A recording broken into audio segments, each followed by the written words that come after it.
I'm a psychiatric nurse, and early in my career, I worked at a residential mental health facility.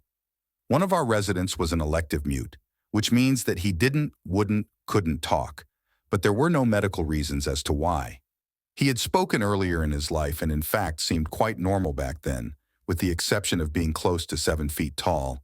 He'd been raised in the Deep South and joined the military when he was 19, but one night he vanished. He was declared AWOL, and eventually he was declared missing and dead. 10 years later, a 7-foot-tall man walked into a VA hospital emergency room in my part of the Midwest and said to the receptionist, "My name is Marion Duchesne, not the real name, and I've been dead for 10 years." Those were the last words he ever spoke. He was covered with dust, and he was wearing the same clothes he'd been reported to be wearing the night he vanished.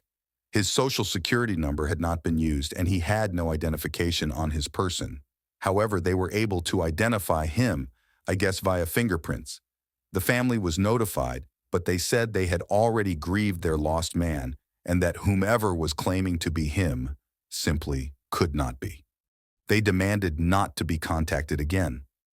Marion paced all day, every day, moving his mouth that looked like talking or muttering, but no sound came out. He had an unnerving habit of throwing his head back with his mouth wide open, as if he were laughing heartily, but not even a breath could be heard. If I talked to him, he appeared to listen, periodically throwing his head back in that laughter-mimicking way of his. Various medications were tried, but they did not affect him either positively or negatively. Occupational therapy did nothing because Marion would just grin, and unless told to stay put, he'd get up and start pacing again. On my last day at that job, the last thing I saw was Marion, pacing in the parking lot, throwing his head back to laugh. Later, I wondered if all along I'd been dealing with a ghost. All these years later, I still don't know. This was a story. I hope you were satisfied and we had a good time. Please subscribe to follow us in future videos. Thank you for following our page and see you in our next video.